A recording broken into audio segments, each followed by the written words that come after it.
Las partes materiales y formales. Para empezar a desarrollar este tema hay que ir por partes. En primer lugar vamos a definir los conceptos de cada una y después su aplicación en el proceso. ¿Ok? Bueno, teniendo esto claro, hay que empezar ya con las partes materiales. En el derecho procesal, las partes materiales son los sujetos involucrados en un proceso judicial que tienen un interés directo en el asunto en disputa. Estas partes tienen derechos y obligaciones específicas en el proceso y su participación es fundamental para la resolución del conflicto. Esto, dicho de otra manera, quiere decir que son las personas físicas o jurídicas las que directamente poseen un derecho o a quienes se les reclama el cumplimiento de un deber u obligación. Ahora bien, las partes materiales pueden clasificarse en dos categorías principales. Por ejemplo, por un lado tenemos al demandante, ¿verdad? O actor o querellante, que es la parte que inicia el proceso judicial, presentando una demanda o una querella en el tribunal.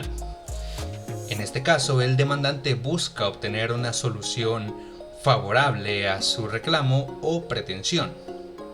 Y por el otro lado tenemos a su contraparte, que es el demandado. O el querellado, dicho de otra forma, ¿verdad? Esta parte es la contra, como se dijo anteriormente, la cual se dirige la demanda o la querella. El demandado debe responder a las acusaciones o reclamos presentados por el demandante y puede presentar sus propias defensas y argumentos. Es importante destacar que las partes materiales tienen derechos fundamentales en el proceso, como el derecho a ser escuchados, derecho a la presentación de pruebas y argumentos, el derecho a impugnar las decisiones judiciales que se llevan a cabo durante el proceso.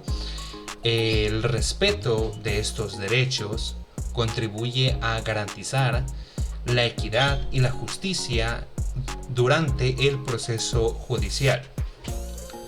Ahora bien, teniendo esto en cuenta, vamos a pasar a la siguiente parte, la cual es las partes formales. Ok, en el contexto del derecho procesal, las partes formales se refieren a aquellos elementos o actos que son necesarios para el correcto desarrollo o funcionamiento del proceso judicial. Estas partes obviamente no tienen un interés directo en el asunto en disputa, son partes neutrales, por así decirlo, pero son fundamentales para garantizar la validez o la legalidad del proceso. Las partes formales aseguran que el procedimiento se lleve a cabo de acuerdo a las normas o principios establecidos ya por la ley. Bueno, en resumen, son los procuradores, es decir, aquellos que representan judicialmente la intervención de las partes materiales, quienes por sus conocimientos son las personas que garantizan y protegen los intereses de las partes materiales, es decir, son los abogados, como ejemplo, ¿verdad? Quienes se encuentran, en este caso, haciendo el papel o se encuentran habilitados para ejercer la procuración. Bueno, las partes formales pueden incluir varios personajes, por así decirlo. Tenemos el caso de un juez o un magistrado, que es la autoridad encargada de dirigir el proceso judicial, interpretar y aplicar la ley, tomar las decisiones de forma imparcial y equitativa, independientemente, ¿verdad?, del caso en cuestión.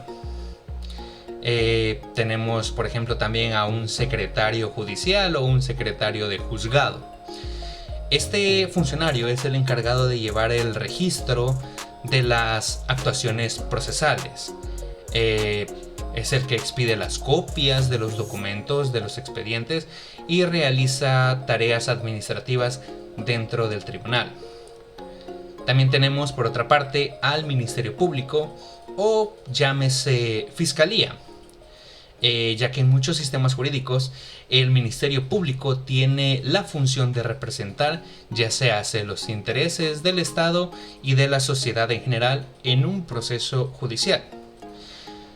Por otro lado, tenemos también al Defensor Público, que en estos casos son los que, si en una de las partes, por ejemplo, no llegase a encontrar o no tenga el capital suficiente para contratar un abogado, el Estado está en todo el derecho de proveerle uno al acusado, en este caso, un defensor público, para garantizar obviamente su derecho a la defensa legal. También tenemos otro factor que serían los testigos, ¿verdad? Que son aquellos que no son parte en el sentido estricto del término, ¿verdad? No son los que están en disputa o no son los que están litigando, sino que son personas que son llamadas a declarar en el proceso y ya se hace para aportar información relevante sobre los hechos que se están litigando. Estas partes formales, junto con otras figuras y actos procesales, conforman la estructura básica de un proceso judicial y son fundamentales para garantizar la legalidad, la imparcialidad y la eficiencia del mismo.